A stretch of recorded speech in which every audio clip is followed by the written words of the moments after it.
Hi everyone, and welcome to today's presentation on searching and applying to federal work-study positions. My name is Katie Green, and I'm here with my colleague Jasmine Newkirk. We're both career exploration coaches at GW, and we're happy to be sharing this information with you today in order to prepare you for your job search. By the end of this presentation, you should be able to search for federal work-study jobs using Handshake, identify components of a resume and structure of a cover letter, and be aware of professional communication services provided by the Center for Career Services.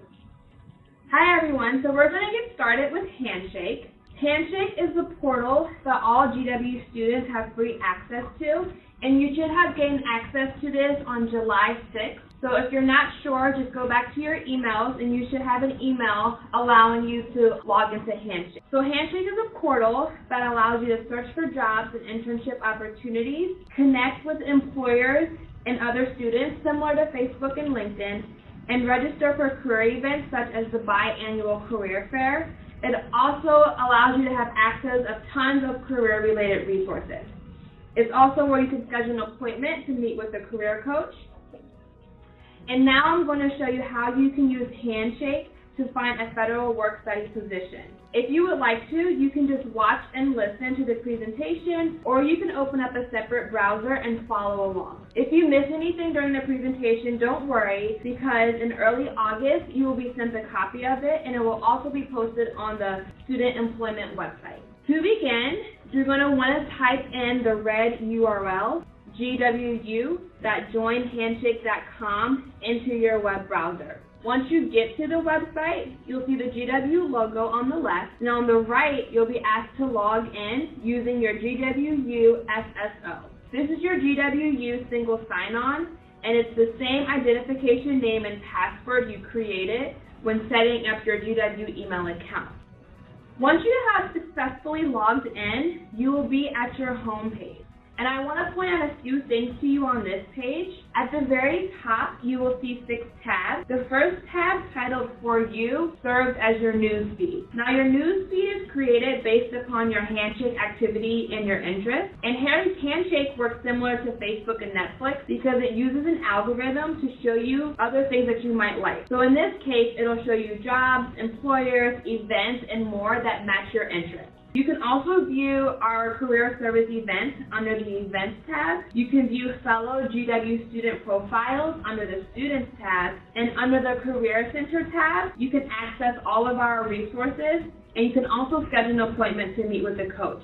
So for purposes of today, I'm going to show you how to find a federal work-study job, so I would like you to click on the jobs. Once you click on the Jobs tab, you will be at the Job Search page, which is going to allow you to select a filter through which you narrow your search. As you can see, our options are limited, so let's click on the Filters button to view more. You should now see the option to choose a job type. Here, you want to select Work Study and click on the See Jobs button at the bottom right of your page. You may need to scroll down some to see the See Jobs button. Once you click on See Jobs, you will be brought to your job search results page. And this is where all of the federal work-study positions that you can apply to are listed. Please remember that most federal work-study positions will be on campus. However, there are some that are off campus. To ensure that you're looking at an actual federal work-study position, you want to make sure that you see the letters FWS in the job title. If you're following along, you can now select a position that has FWS in the title. When you have chosen a position to view, you will be brought to a page that contains information about this position. If you look on the top right, you'll see how much the position pays. Below that, you will see a box with employer preferences. And if you have a green check, that means you've met that employer preference. You'll also notice the green Apply button, and this is where you click when and if you're ready to apply to this specific job or any other position. Continuing to scroll down the page, you'll see reviews about the company, organization, department from fellow GW students who have also worked there. And then you'll also see the job description. And I want you to pay very close attention to the actual job description. So it is very, very, very important that you read the job description thoroughly. It's important because this is where information regarding the job requirements is held, and it helps you in determining if you would be a good fit for the position. So don't worry if you don't meet every requirement for the job. You can still apply because employers understand that there's always room for growth. When you apply to the position, make sure you are reading and following all the instructions very carefully. Also, make sure that you provide all of the documents that the employer asks for. So this concludes the portion of the webinar on how to search for work-study positions using Handshake.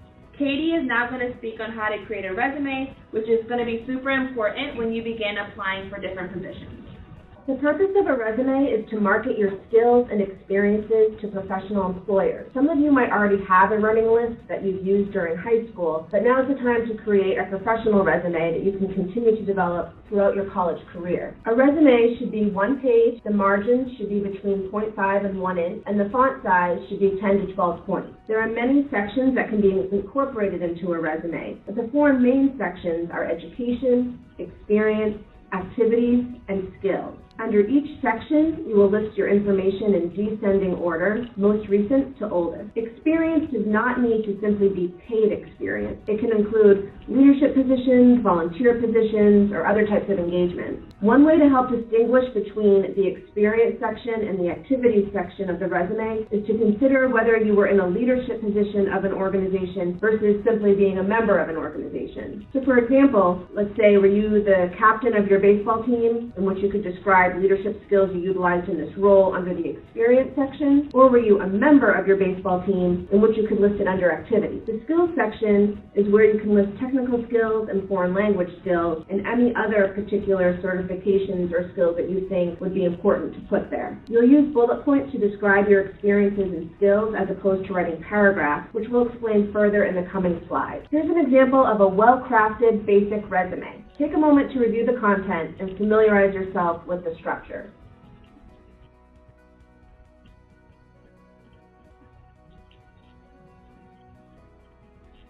You'll notice that there are bullets for each description. This leads us to our next slide on building resume phrases. Developing the bullet points can often be the most challenging part when you're creating your resume. When writing, there are 3 guidelines you want to consider. First, always start your bullet with a strong action verb. Use a verb that describes what you did. For example, instead of saying worked with children, consider saying mentored or taught children. Mentored and taught are stronger verbs than worked. Secondly, you'll want to add what we call sticky details to your bullet. Sticky details can answer questions like who, what, where, and how. They can also be numbers. And then lastly, you want to end your bullet with any results, outcomes, or impact your actions had.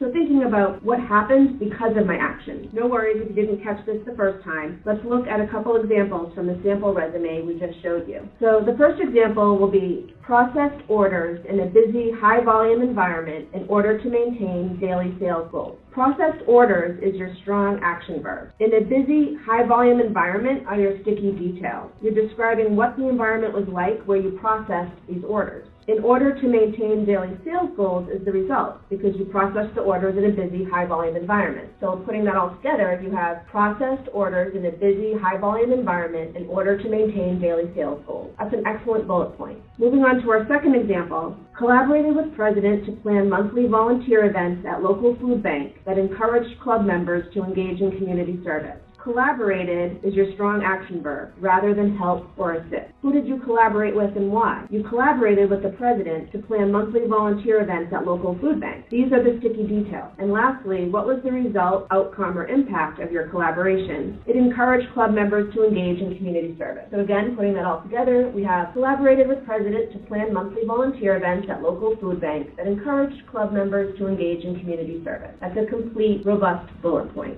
Now that we've discussed how to develop a resume, we're going to jump into how to write a cover letter. The other important piece to applying to jobs is the cover letter. So your resume showcases facts, your education background, your experience, your skills. The cover letter gives you a chance to make an argument.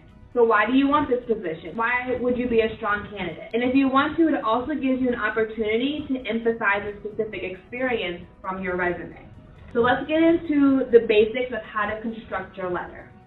Similar to the resume, you want to keep your cover letter to 1 page. You want to keep your margins between 1/2 and 1 inch, your fonts between 10 and 12 points. When you write your body paragraphs, you want to use single space, and you want to have a double space between each paragraph so the reader knows when one paragraph is ending and another paragraph is beginning. Also, make sure all of your paragraphs are left aligned on the page. A cover letter is always written in business format, beginning with your address, and as you can see on the template, you are then going to add today's date and the address of the person and organization you are writing to. When possible, you always want to address your letter to the person who is doing the hiring for the position. You may find this information in the job description, it may be on the organization's website, or you might have to call the department or organization to find out who that person is. In the case that you can't find out who this is, you want to direct your letters by saying, "Dear hiring manager," or you could say, "Dear search committee." You just never want to say "to whom it may concern." You always want to end your salutation with a colon and not use a semicolon or a comma. So moving forward, I'm going to share with you how to develop the actual body of your letter.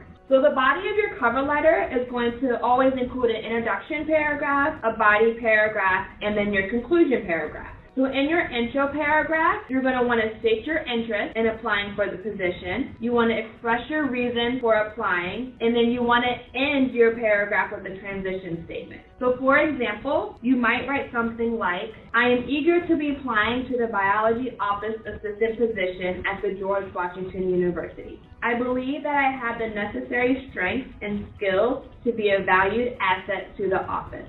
My past work experience, passion for biology, and desire to contribute to research make me a strong candidate for this position." So that would be your introduction paragraph. Your body paragraph should highlight 2 to 3 examples of your past experience, your past skills that are parallel to what's being asked for in the job requirement. It doesn't have to be an exact match, but you want to show how the skills you already have can transfer to the requirements of the position.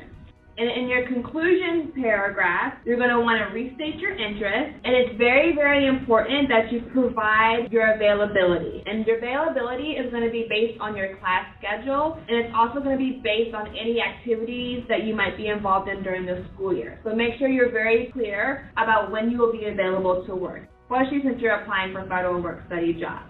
And then you want to end your conclusion paragraph by thanking the person you're writing to for their time and consideration. So if you need more help with developing your resume and your cover letter, we do have resources available to you in Handshake. And these resources will give you all the information you need. They provide you with more examples of both the cover letter and the resume. So I'm just going to briefly show you how you can access those resources. So to access them, you will go back to your Handshake page and you would select the Career Center tab, and then under the Career Center tab, you're going to click on Resources. And then once you click on Resources, you're going to search for our resume and cover letter info and tips articles. You'll click on that article, and then once you click on the article, you will see attachment on the left-hand side of the page. You're going to actually click on the word attachment, and once you do that, you will be able to view and download our resume and cover letter guides, which go into all of this in more detail and gives you some more examples that you can use as guidelines when you're creating your resume and cover letters. As you consider preparing for the virtual career fair, it's helpful to review the importance of professional communication. A virtual career fair is a little bit different than an in-person job fair, but in either experience, using professional communication is very important. Remember that during the virtual career fair, there's the possibility that the employer will be using a webcam, and so it's important to dress professionally. If there's not a webcam and the employer is only using a chat box, be sure to acknowledge the employer by providing a greeting and introducing yourself, as you would in an in-person communication. Whether communicating in person or virtually, you'll want to use grammatically correct sentences and avoid slang. After an interview, you should send the employer a thank you email. Be sure to address the hiring manager with a salutation of Dear Mr. or Dear Ms., just as you would in a cover letter. And in addition to using proper grammar, be careful not to use emojis or any casual form of communication. Here's an example of a thank you email to a potential employer. Please take a moment to read it.